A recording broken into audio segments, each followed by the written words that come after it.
Okay, folks, it's your buddy Mike Messier, Mike's Instant Movie Review. Just saw the movie, kind of a preview screening of Sound of Hope, the story of Possum Trot. So when I saw the kind of like preview or just like a little clip of this thing, I thought this was kind of like a Sound of Freedom sequel, and it's really not, except that Angel Studios is the same studio that did the Sound of Freedom. Was it 2023 that was like a big hit? And so here we are, the summer of 2024, and there's more kids in the world to save. And this time the kids are our own, American kids in the foster system. This story goes back to East Texas, where Possum Trot is, 1996. It's always interesting to see things that are depicting the 90s, because there's like one cell phone in the movie. Most people don't have them in the film. And it's good. I mean, it's a good movie. It's a good message. It's a good story. What's it all about? I guess in a word, adoption. I guess in a word or two or several, troubled kids that are in the foster system that have been a lot of times neglected, abused, mentally abused, physically abused. They get put in this cycle of the foster system, and this lady in the movie, the first lady, Donna, first lady of the church that she and her husband, the pastor, run, she has like this epiphany when her own mother dies. And apparently her mother was like a single mother of 18 kids, which is a lot. And when her mom dies, she has like this epiphany, kind of like a vision of these different children coming together. At the time, she only has two kids. One of them suffers. He was born with low oxygen in the birth, and so the kid kind of has some issues. And she's got another daughter, who's doing pretty well. And so this lady, Donna, has like this epiphany, this vision that she's going to adopt all these kids and going to have a house full of kids. And of course, her pastor husband, who's just trying to get by and pay the bills, he's a bit, I guess he's opposed, or he's tentative. How are we going to pay for all this, type of thing. So we do have some conflict in this movie. It's not all roses and sunshine.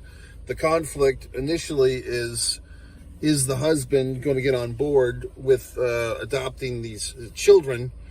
And even though he's a pastor and the good book says do all the nice things, he's kind of a man of practicality as well. He's got bills to pay. And then we have more conflict. Conflict's always a big part of a movie, which is the system is kind of personified by this woman, Susan. And she's, does her best to match families with kids, but and she seems like a real great person. And these are all based on true events, by the way. So Susan, who's basically at the foster system, her big shtick is we're trying to get more funding from the state. We're trying to get more money from the state to support this intricate system of foster care. And when this couple comes along, the pastor couple and First Lady Donna, and they want to adopt these kids, first they take two, and it's going along fairly smoothly, except the son is a little traumatized. The adopted son has a fear of water, because he was probably abused by water from his previous home. But eventually they seem to be doing okay, and they're like, hey, we'll take another kid. And so they're like, we want the toughest kid you got. Now that's the husband says that. So basically what's happened is the husband has had this big change of spirit. He's now all in. He's all invested. He's wants more kids and so forth. And so they're like, give us the toughest kid you got. Now this is one of those things. Give us the kid that nobody else wants. So basically Susan's like, well, don't want to give you Terry. Well, who's Terry? We want her. Well, Terry's the real hard ass. Terry, we have met her previously in the movie. She thinks she's a cat, the little girl. She's like 12 or 14 at this point. She believes she kind of has this thing where she fades into this fantasy of being a cat, because that's her defense mechanism from dealing with reality. The reality is she's been abused a lot. So she kind of goes into this thing where if I'm a cat, they can't hurt me. And that's, we've seen that in more recent times. We've heard of these things, you know, of children taking on the personifications of animals or the animalification of people, whatever the fuck. So we're back in 1996, 97, and this is happening. And I won't ruin the scene for you, but basically the pastor has a really good way of dealing with the cat issue. But Terry turns out to be a handful. Now, I do want to pay a special acting note. I think that the kid actor who played the Terry character was very strong in a tough role. It's tough to play like a troubled kid without kind of hamming it up. And I think that this kid actor did a really good job. I'm guessing the kid actor is 14, maybe 15, maybe younger, but whoever the kid was did a really great job of playing Terry, this troubled kid, because a lot of the shine of this movie kind of becomes the Terry story for a while, because Terry is kind of like the best example of the troubles that some of these kids can bring to the families. And now here's another round of conflict, which is a lot of these families in this small church are inspired by the pastor and his wife to go out and adopt these kids, but they don't know that this is going to be tough, you know, and that the system, so to speak, I think how it works, correct me if I'm wrong, if anyone's an expert, but I guess the families who are foster parents get funding from the state. But if you actually become adoptive parents, either that funding is greatly reduced or it's taken away. They're like, oh, well, if you want to adopt the kid, we're not going to financially support you. So it's kind of a tough thing here, because people who are, and I had a good friend of mine who adopted a few children. He was a foster father to kids. And so I didn't really appreciate, I'll give him, you know, credit for doing that, because this movie kind of really illustrates some of the troubles and the sacrifices and the generosity of these adopted couples to take these kids in. So the rewards, what are the rewards? Well, I guess like any other kid, you know, you feel like, hey, I'm, you know, the future, and teach them well and let them lead the way or whatever the fuck. So I mean, I guess there's a point to having children. So these but I think this movie is really pretty good. I mean, very good. It's definitely, I think all the actors, the lady that played the first lady, Donna, of course, she's basically the central character, but even, you know, the husband's a close 1B in that. And then Susan, who kind of represents the system, but, you know, she's a good person, really. She's busting her back for these folks. She's a good actress. Elizabeth Mitchell was the name. And as we've seen, if you've seen these other Angel Studios movies, they always try to hit you up at the end. Like right as soon as the movie ends, they want you to pay it forward and buy a ticket for somebody else and so forth. So I saw this movie kind of at an advanced screening. When you have these apps and you have these subscriptions, this was Cinemark.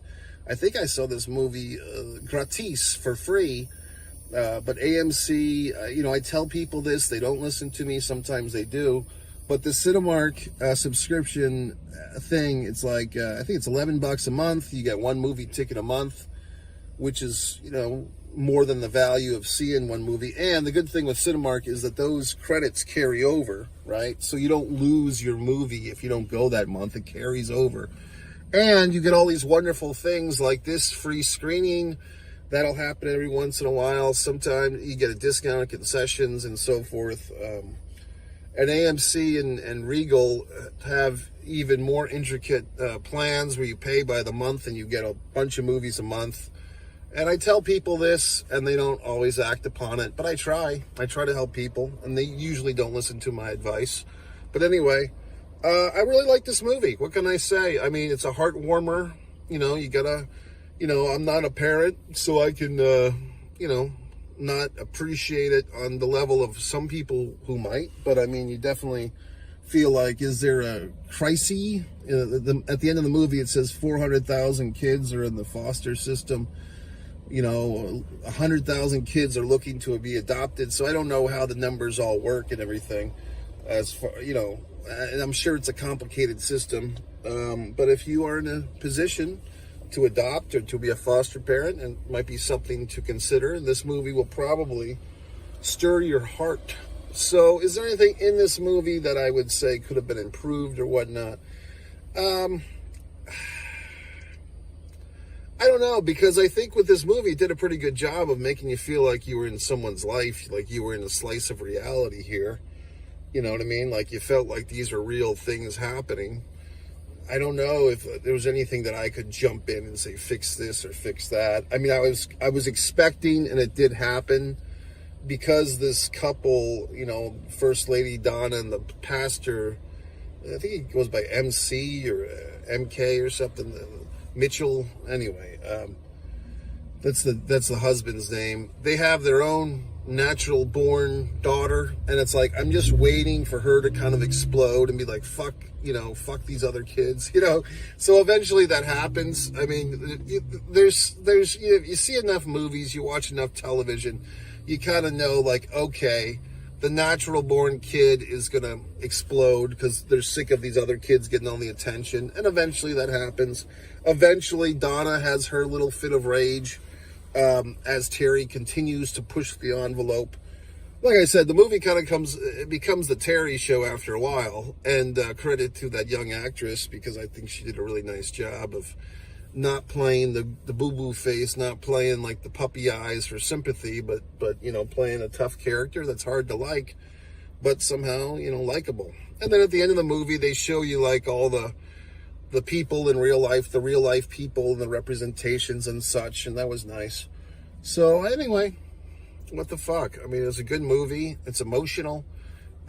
Things like last summer's see, that's why the movie was kind of making me think it was a Sound of Freedom sequel. It's really not, except it's the same studio, and Children in Need are both the topic. But this is not like, I still don't get how some people thought that the Sound of Freedom was some type of bad movie last year. I mean, it wasn't QAnon related. It wasn't any horse shit related. It was just a fucking movie about a real topic, which is unfortunate. These kids getting abused. So I don't know how anyone could have an issue with the movie. But with this, you know, this is a real deal. I mean, these kids are there's real kids in real need, and real down-to-earth people are trying to help them out. So, I mean, you know, a tip of the old hat for me to all these wonderful people who are doing these wonderful things. You know, it's good. I mean, so I thought, was there anything in the movie, though, that I thought,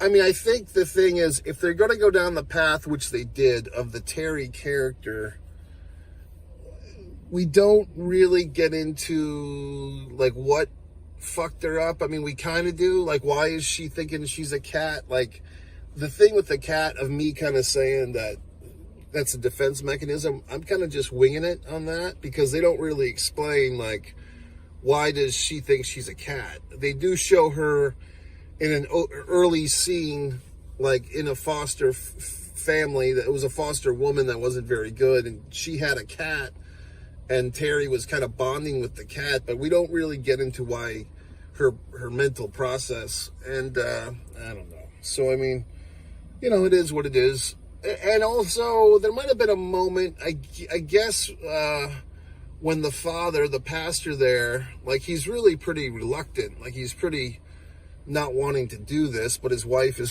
basically telling him what to do. But it's like, where does his mind change? And I guess that's when the little son, the little boy that will be his adopted son eventually, comes out of the car and runs up to him and gives him a big hug. I guess that's his changing point. But I think that could have been milked a little bit more. As in, like, they could have squeezed the emotion. And also some of the music, you know, like, I don't necessarily like every movie that has, like, the fucking typical violins and emotional music. And we had a lot of that, especially, it seemed, in the second half of this movie. You know, the device of the voiceover stuff. We had the voiceovers in this one, but I'll give it a pass.